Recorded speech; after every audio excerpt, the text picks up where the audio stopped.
తెలంగాణలో ప్రజాస్వామ్యం ఉందా లేదా, ఉంటే ప్రమాదంలో పడ్డదా? నియంతల మానసిక స్థితి లోపట ఈరోజు తెలంగాణ లోపట అధికారం చెలాయిస్తుంది. ఇంతకుముందు కప్పల ప్రసాద్ గారు చెప్పినట్టు మా అమ్మనే తెలంగాణ ఇచ్చిందని ఒకడంటుంటే మా అయ్యనే తెలంగాణ తెచ్చిందని ఇంకో పార్టీ అంటుంది.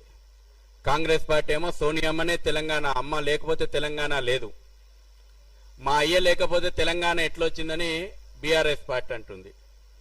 ఈ రెండిటి భావజాలం లోపట సకల జనులు ప్రజాస్వామిక ఉద్యమం అనేటువంటిది మరుగున పడేశారు.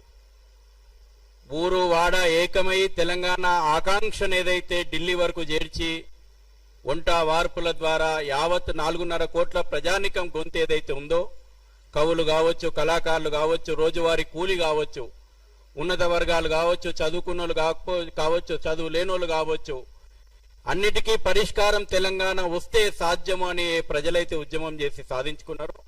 తర్వాత ఏమైంది? ఈ రోజున తెలంగాణ అనేటువంటిది ప్రశ్నార్థకం. సూటిగా పాయింట్కి వస్తా.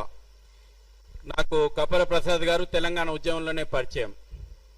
రంగారెడ్డి జిల్లా లోపల ఊరూరు తిరిగినాం మేము.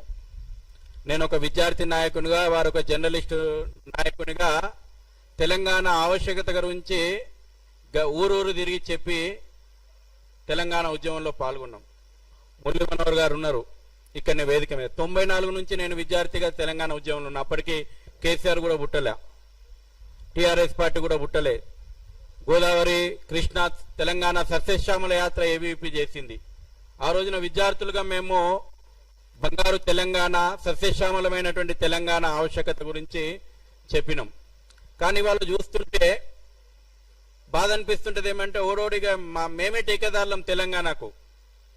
ఇక అసలు విషయం తుకుడే గ్యాంగులు. ఇవాళ తెలంగాణ తుకుడే గ్యాంగుల యొక్క ఎజెండా మీద ప్రతి ఒక్కరు మాట్లాడాల్సిన అవసరం ఉంది.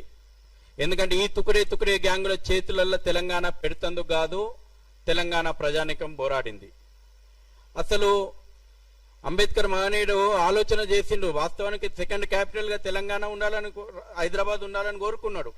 ఎందుకంటే ఇక్కడ ప్రజల యొక్క సంస్కృతి, ఇక్కడ ప్రజలు ఆదరించేటువంటి విధానము, ఇక్కడ ఉన్నటువంటి విశిష్టత గురించే తెలంగాణను, హైదరాబాద్ను 2వ క్యాపిటల్ గా చేయాలని ఆనాడే అంబేద్కర్ మహనీయుడు ఆలోచన చేస్తే, ఇవాళ ప్రతి ఒక్కరు ఆయన పేర్లు పెట్టుకొని ఏం నినాదాలు ఇస్తారండి? గో బ్యాక్ నినాదాలు. మా అయ్య జాగిరి అంటుండే ఒక ఆయన వచ్చి, వితండవాదం మంత్రి స్థానంలో కూర్చున్న ఆయన వచ్చి మా అయ్య జాగిరి అంటుండ. అందరి జాగిరి. కానీ మీ మానసిక స్థితి ఏమున్నది? తెలంగాణలో వాడు గోబ్యాకు, వీడు గోబ్యాకు. కొంతకాలం మార్వాడి గోబ్యాక్ నినాదం చేసిండ్రు. ఇప్పుడు పవన్ కళ్యాణ్ వస్తే దాన్ని ఒక పెద్ద ఇష్యూగా చేసేటువంటి ప్రయత్నం చేసిర్రు. వీళ్ళందరి భావజాలం ఏంటంటే వేర్పాటువాద భావజాలం. ఈ వేర్పాటువాద భావజాలాన్ని నికార్సైనటువంటి తెలంగాణ వాదులం నిర్మోహమాటంగా వాడు ట్యాగ్ వేయాలన్నా, వాడు మనకు ట్యాగ్ వేయాలన్నా, నువ్వు సర్టిఫికేట్ ఇవ్వాలన్నా మాకు తెలంగాణ వాదులు ఎవడు తెలంగాణ వాదు ఎవడు కాదంటందుకు. మీరు పుట్టక ముందు నుంచి తెలంగాణ ఉద్యమంలో ఉన్నటువంటి వాళ్ళం ఎంతమంది త్యాగాలు చేసిండ్రు. ఈ వేర్పాటువాదం ఎట్లుంటదంటే నేను చాలా స్పష్టంగా చెప్తా. ఇది హిందుత్వాన్ని వ్యతిరేకించేటువంటి వేర్పాటువాదం, జాతీయవాదాన్ని వ్యతిరేకించేటువంటి వేర్పాటువాదం. ఇవాళ ఒక పవన్ కళ్యాణ్ వ్యతిరేకించరు అంటే వీళ్ళ పుట్టుకనే వేర్పాటువాద పుట్టుక, వ్యతిరేకించేటువంటి వాళ్ళను. మీకు బాగా గుర్తుంటది, మిలియన్ మార్చ్ అయినప్పుడు 17 విగ్రహాలు వలిగినాయి ట్యాంక్ బండి మీద. ఈ యొక్క జాతీయవాదాన్ని వ్యతిరేకించేటువంటి వేర్పాటువాదులు తెలంగాణ ఉద్యమంలో చేరి ట్యాంక్ బండి మీద మిలియన్ మార్చ్ పేరు మీద తెలంగాణ యావత్ వస్తే వాళ్ళ పైశాచిక ఆనందం చూపారు. శ్రీకృష్ణదేవరాయల విగ్రహం బలగొట్టిర్రు, అన్నమాచార్య విగ్రహం బలగొట్టిర్రు, మొల్ల విగ్రహం బలగొట్టిర్రు, వీరేశలింగం పంతులు విగ్రహం బలగొట్టిర్రు. మళ్ళీ కొన్ని విగ్రహాలు కనవల్ల వీళ్లకు. అంటే టార్గెట్ గా ఏ విగ్రహాలను బలగొట్టాలనో సెలెక్టెడ్ గా జాతీయవాదాన్ని టార్గెట్ పెట్టుకొని పనిచేసినటువంటి శక్తులు మిలియన్ మార్చిని మేము గుర్తించినాం. ఆ రోజే ఏబీవీపీ తరఫున మేము గలమెత్తినాం. ఈ రకమైనటువంటి వేర్పాటువాదం తప్పని చెప్పినాం. అంత పెద్ద ఉద్యమంలో నిర్మోహమాటంగా చెప్పినాం. ఈ వేర్పాటువాదాన్ని తెలంగాణ ప్రజలు యాక్సెప్ట్ చేయరని చెప్పి తెలంగాణ ఉద్యమం లోపల ఉస్మానియా యూనివర్సిటీ లోపల మేము అందరం కూడా పనిచేసినాం. 38 కేసులు పెట్టుకున్నాం. 100 రోజులు జైళ్ళలో ఉండొచ్చినాం. ఏ రోజు కూడా ఈ శక్తులన్నీ కూడా అవకాశం దొరికినప్పుడల్లా తెలంగాణ ఉద్యమాన్ని వేర్పాటువాదం వైపు తీసుకుపోయేటువంటి ప్రయత్నం చేసినాం. ఇదే తెలుగుదేశం పార్టీ ప్రజాప్రతినిధులు రాజీనామా చేసి వచ్చి ఆర్ట్స్ కాలేజ్ దగ్గరకు వస్తే వాళ్ళను బహిరంగంగా వాళ్ళ మీద అటాక్ చేశారు. ఇదే వేర్పాటువాద భావజాలము. తెలంగాణ ఉద్యమాన్ని డైవర్ట్ చేసేటువంటి టెక్నిక్స్, తెలంగాణ అంటే కేవలం హింసకు ప్రతిరూపంగా మార్చేటువంటి కుట్రలు మేము తీసుకుపోయినాం. ఇదే ఎర్రబెల్లి దయాకర్ రావునో ఇదే నాగన్ జనార్దన్ రెడ్డిని మా బండ్లలో ఎక్కించుకుపోయి అసెంబ్లీలో దింపొచ్చినాం. ఇవాళ వీళ్ళు గొప్ప గొప్ప ఉపన్యాసాలు ఇస్తారు. స్వయం ప్రకటిత మేధావులుగా వీళ్లకు తప్పిగా తెలంగాణ లోపల మేధావులు ఎవరు లేనట్టు ఈ స్వయం ప్రకటితమైనటువంటి మేధావులు వచ్చింది. తెలంగాణ వచ్చిన తర్వాత త్యాగాలను గుర్తు చేయరు. త్యాగాలంటే చరిత్ర గుర్తొస్తుంది.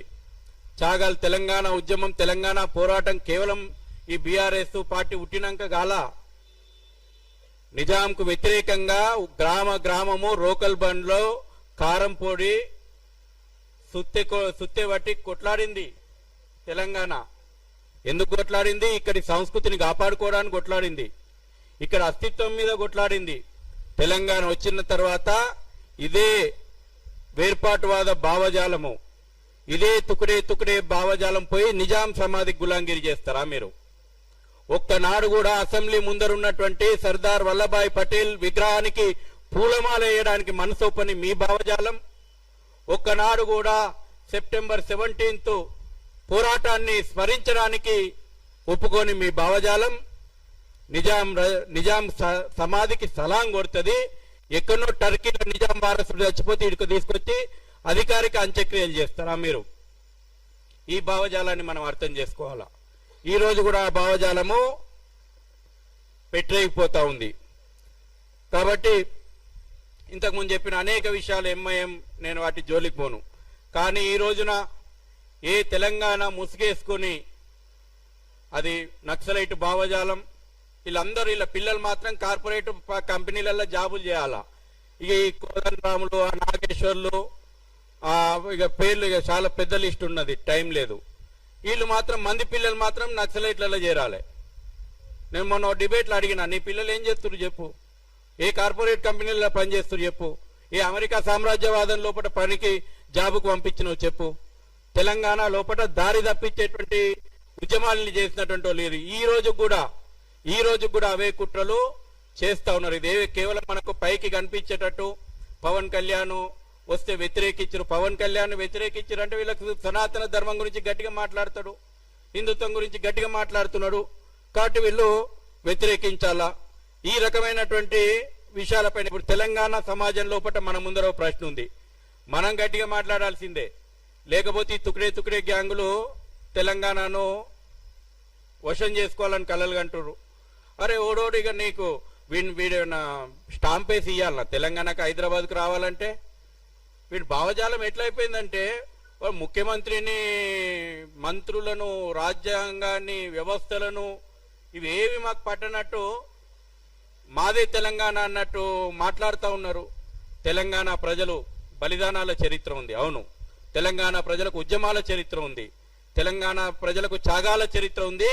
అదే సందర్భం లోపల యావత్ భారతదేశానికి అమ్మ ప్రేమను పంచేది కూడా తెలంగాణనే భాగ్యనగరమైనటువంటి విషయము ఈ యొక్క తుకడే గ్యాంగులకు నేను గుర్తు చేస్తా ఉన్నా.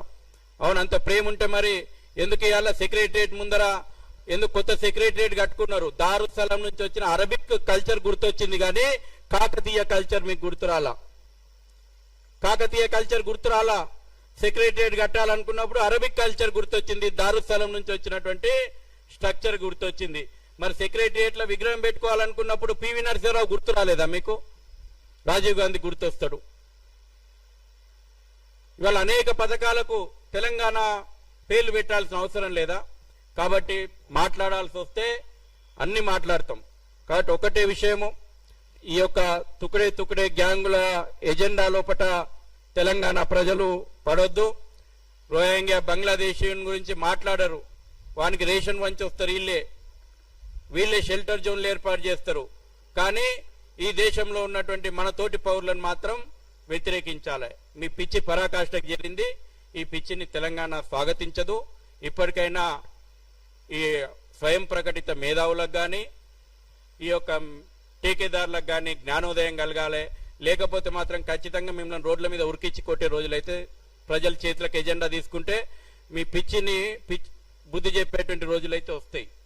ఎందుకంటే మరీ టూ మచ్ అయిపోయింది మీ వ్యవహారం.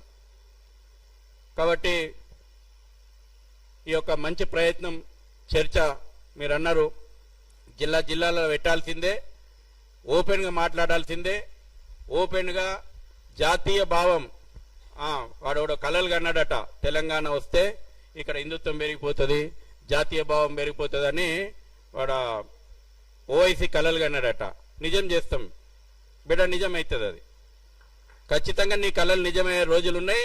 ఇక్కడ జాతీయవాదమే పుంజుకుంటుంది, ఇక్కడ హిందుత్వ జాతీయవాదమే రాబోయే రోజుల లోపల ఉంటుంది. నీ వేర్పాటువాదం, నీ రజాకార్ భావజాలంకి బొందలే మిగులుతాయి. చాలా బొందలు ఉన్నాయి ఇప్పటికే, ఇంకో బొందలు మిగులుతాయి. జై శ్రీరామ్.